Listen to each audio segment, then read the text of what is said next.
também nós vamos estudar sobre o iluminismo, ou também chamado século das luzes, tá certo? E para isso eu preparei o resumozinho em slide, para que vocês possam ouvir e fazer anotações também, acompanhando o slide e a explicação, e surgindo dúvidas, vocês possam me procurar, tá certo? O iluminismo foi um movimento cultural que se desenvolveu na Inglaterra, Holanda e França. Ele surgiu no século XVII, finalzinho do século XVII, e se desenvolveu no século XVIII. Lembrando que outros países também foram influenciados pelas ideias iluministas, só que ele surgiu e mais se desenvolveu nesses três países, Inglaterra, Holanda e França. Nessa época, o desenvolvimento intelectual que vinha ocorrendo desde o Renascimento deu origem a ideias de liberdade política e econômica, defendidas pela burguesia. Lembrando que o período em que o iluminismo foi desenvolvido ficou conhecido como século das luzes, que o próprio símbolo do iluminismo era uma lâmpada, na qual essa lâmpada representava a ideia que surgia na mente do indivíduo e que deveria sim ser respeitada e valorizada. É com o iluminismo que os filósofos passam a questionar o absolutismo monárquico, sistema este que privava a população do direito de questionar sobre o poder absoluto dos reis e que punia aqueles que fossem contrários aos interesses ou às leis definidas pelos monarcas, pelos reis.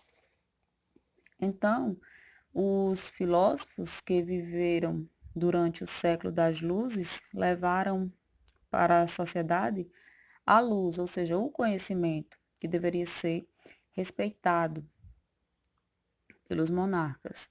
Eles passaram a valorizar o conhecimento, a razão, acima de qualquer coisa, buscando sempre a verdade, principalmente a verdade científica. E daí vem a ideia do cientificismo, que é a ideia de que é possível encontrar respostas científicas em tudo, que o mundo é feito de ciência. Cada partícula, cada coisa, cada pedaço desse nosso mundo pode ser explicado cientificamente.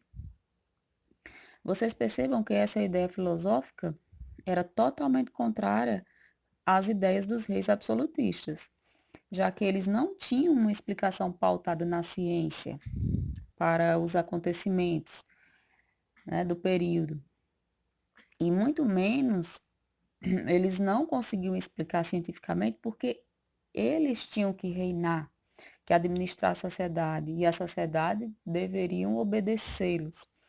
Eles se utilizavam da religião para explicar para a sociedade o porquê eles tinham o direito de reinar, de administrar, e as pessoas tinham que obedecer. Como vocês podem observar no resumo que coloquei para vocês no slide sobre o iluminismo, os filósofos e a burguesia, que tinham prestígios econômicos, muitos desses filósofos eram burgueses, porém não tinham prestígios políticos, eles tinham prestígios econômicos, mas não tinham prestígios políticos, combatiam os dogmas religiosos e o absolutismo monárquico. E, no caso, eles defendiam a liberdade e a soberania da razão, vista que a razão para eles era a única capaz de restaurar uma nova ordem, um novo mundo, caracterizado pela liberdade e pela felicidade.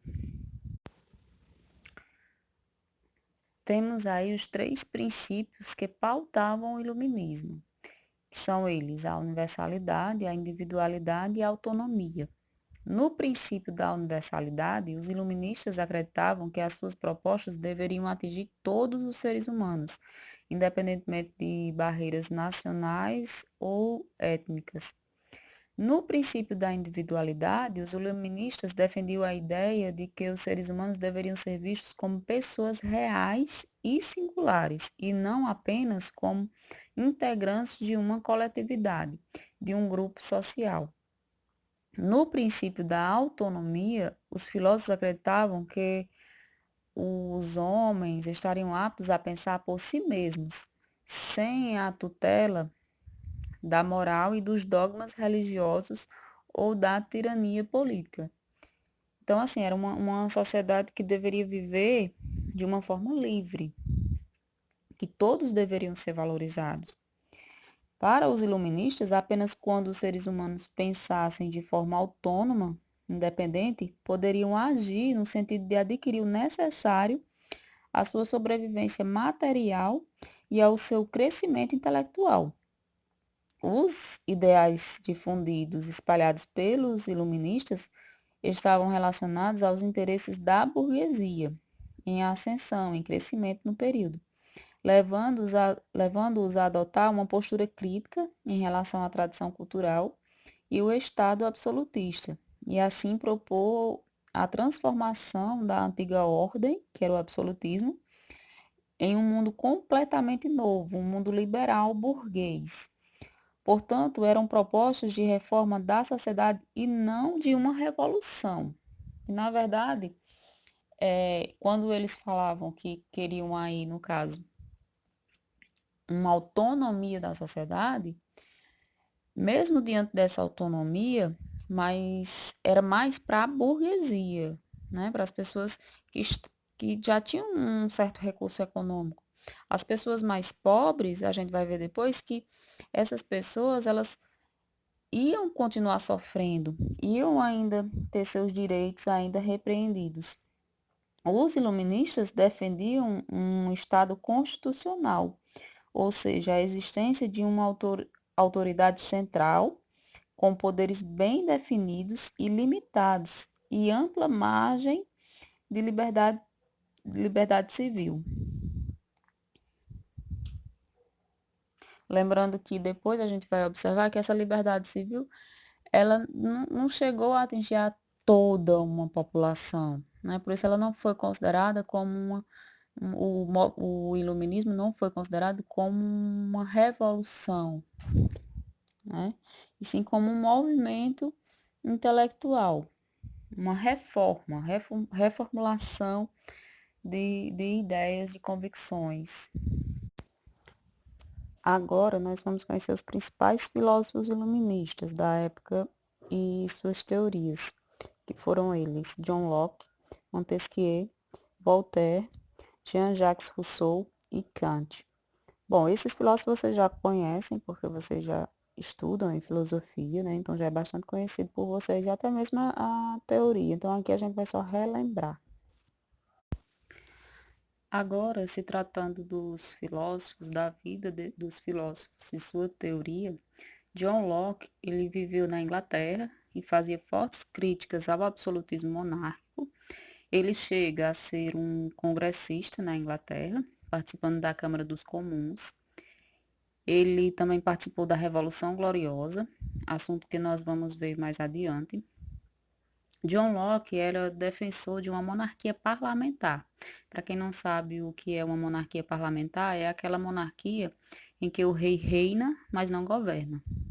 E John Locke se torna muito importante porque ele vai falar da sua famosa teoria da jus naturale, ou seja, dos direitos naturais e inalienáveis dos cidadãos. Ele acredita que todos os seres humanos já nascem com alguns direitos, como o direito à vida. Todo ser humano tem o direito de viver. O direito à liberdade, todos os seres humanos nascem livres. E também John Locke fala do direito à propriedade. Ele afirma que qualquer ser humano que tenha condições financeiras de comprar uma propriedade, é direito dele comprar. O governo, o Estado, não pode proibir. Coisa que, para a época, né, os reis absolutistas eram dono de tudo, de todas as propriedades. Então, ele defendia esse direito à propriedade, desde que você tivesse condições financeiras para adquirir. O Montesquieu viveu na França, ele vai criticar também os reis absolutistas, no sentido que o rei não deve ter um poder centralizador, já que na época o rei tinha o poder de governar tinha o poder do exército e tinha também o poder de julgar e condenar as pessoas, entre outros poderes. Todo o poder centralizado na mão dos reis. Então, Montesquieu defendia a ideia de distribuir esse poder centralizador dos reis em, no mínimo, três partes, como no caso o executivo, o legislativo e o judiciário, em que essas três partes, elas são independentes entre si, mas que elas se complementam. Lembrando que a função mais conhecida do Poder Executivo é o de executar, mas deixando claro que não é só essa a sua função. E a função do Legislativo é a de criar leis, e a função do Judiciário é organizar e executar todas as esferas da justiça. Então, Montesquieu, ele vai trazer aí, no caso, a divisão dos três poderes no Executivo, Legislativo e Judiciário, que inclusive o Brasil, ele tem essa divisão de poderes. Voltaire também era francês, defensor de uma monarquia esclarecida, que o que é uma monarquia esclarecida? É aquela monarquia no qual o rei governa através dos princípios iluministas. A principal teoria definida por Voltaire era a liberdade de expressão e pensamento, algo que era muito raro acontecer em um sistema absolutista. No caso, você ter liberdade de se expressar, de se expressar aquilo que pensava. E através dessa teoria, Voltaire ele cria uma frase que ficou muito famosa, que no caso era: não concordo com o que me dizes, mas defendo até a morte o seu direito de dizer. No caso, ele está afirmando com essa frase que nós devemos defender o direito do outro e respeitar o direito do outro falar, se expressar. Lógico que sempre respeitando o outro. Nós não podemos concordar e aceitar discursos de ódio. O outro filósofo, Jean-Jacques Rousseau, que era também francês, vocês percebam que a maioria dos filósofos era da França, né?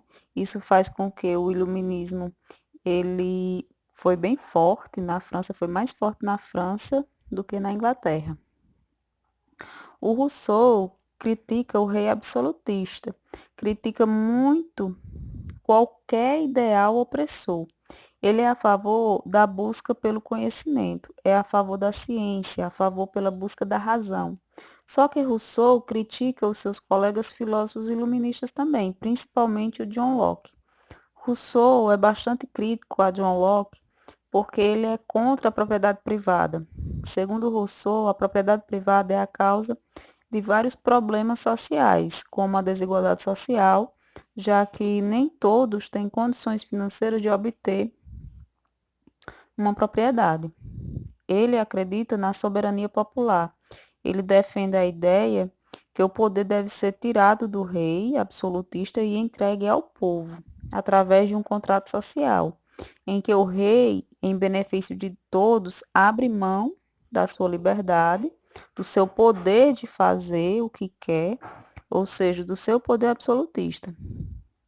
Rousseau defende uma democracia direta, onde o povo vai decidir o futuro da nação nas praças, ao ar livre. Então, Rousseau é um iluminista, só que é um iluminista que não fica defendendo a burguesia. Ele busca a soberania popular.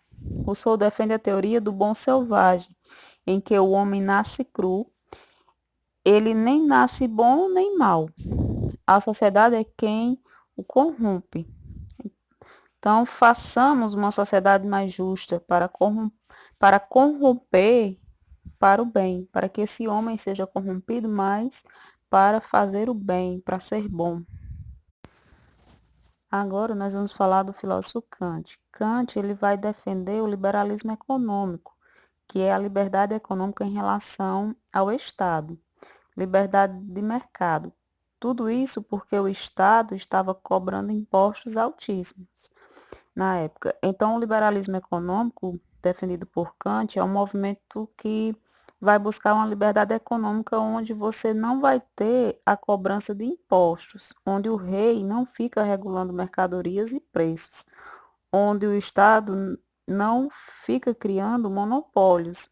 Então, o liberalismo econômico é a oportunidade que a burguesia tem de crescer. No liberalismo econômico, o liberalismo econômico acredita que a medida de riqueza de uma sociedade vem da sua produção, principalmente da divisão do trabalho e da manufatura. Lembrando que o liberalismo econômico surge na Inglaterra, por isso se intensifica essa ideia que a nação, para ser rica, tem que ter uma boa capacidade de produção através da divisão do trabalho. Já que na Inglaterra, né, a industrialização estava a todo vapor. Por isso essa ideia.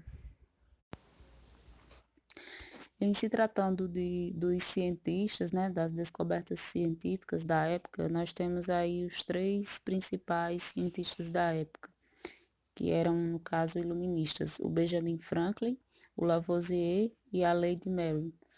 Bom, o Benjamin Franklin realizou diversos estudos sobre meteorologia, eletricidade e a natureza elétrica dos raios. Em um deles, no ano de 1752, o cientista descreveu um experimento com uma pipa realizado durante uma tempestade para mostrar a eletricidade das nuvens. Com base em estudos como esse, no caso, o para-raio ele foi criado por Benjamin Franklin. O Lavoisier constatou que para haver combustão era necessário ter apenas um elemento constituinte do ar, o qual chamou de oxigênio.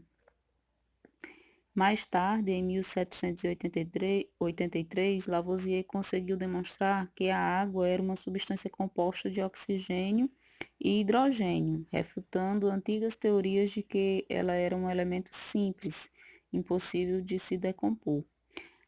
E Lavoisier também formulou a lei da conservação da massa, com a famosa frase: na natureza, nada se cria, nada se perde, tudo se transforma.